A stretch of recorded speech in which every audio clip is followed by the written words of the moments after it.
HarperCollins presents Unwanted by Cathy Glass, read by Denica Fairman. In the beginning. When I first started writing my fostering memoirs, it broke new ground. No one before had written about the hidden, sometimes secretive world of fostering and the social services. Over the years, I've received thousands of emails and messages from around the world, many from care leavers. While some said their time in care was a positive one, many did not, which saddens me greatly. Some felt they were not cared for or loved, and far too many had multiple placements. Some had to move upwards of 30, 50 or more times. How could this be allowed to happen? This is the story of Fraser and Lara. Their lives began very similarly. Fraser's mother managed a drug fix just before she went into labour, and Lara's just after she'd given birth. She was found injecting herself in the hospital toilet. Chapter 1. Non-accidental injuries. It was the end of October. My previous foster children had just left, and I was anticipating a few days, maybe even a week, child-free, when I hoped to be able to wind down after a rather traumatic year fostering during the pandemic. I could catch up with friends and my family. My adult son, Adrian, was married to the lovely Kirsty. My daughter Lucy was living happily with her partner Darren, and had blessed me with my first grandchild, Emma, now 2.5, and a treasure who made us all smile.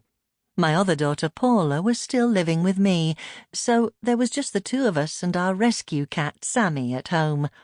I'd been divorced for many years. Paula had recently returned to work after being furloughed during the peak of the pandemic, so it felt as if life was gradually returning to normal. Of concern was that the R number, used to calculate the spread of the coronavirus, was rising, particularly in some areas. We were regularly reminded on television and billboards to stay safe by sanitizing our hands, wearing a face mask in enclosed public spaces, and social distancing. This had become known as the hands-face-space rule. It was Thursday morning when Joy Phillips, my supervising social worker, SSW, telephoned.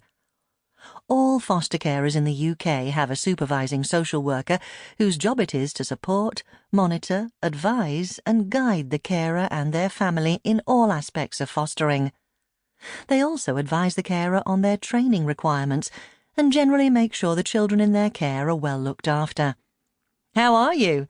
Joy asked. It wasn't simply a polite question. The pandemic was still ongoing, so she needed to know. "Well," I confirmed. "No one in your household is having to self-isolate or is awaiting a COVID test result?" She asked this most times she phoned.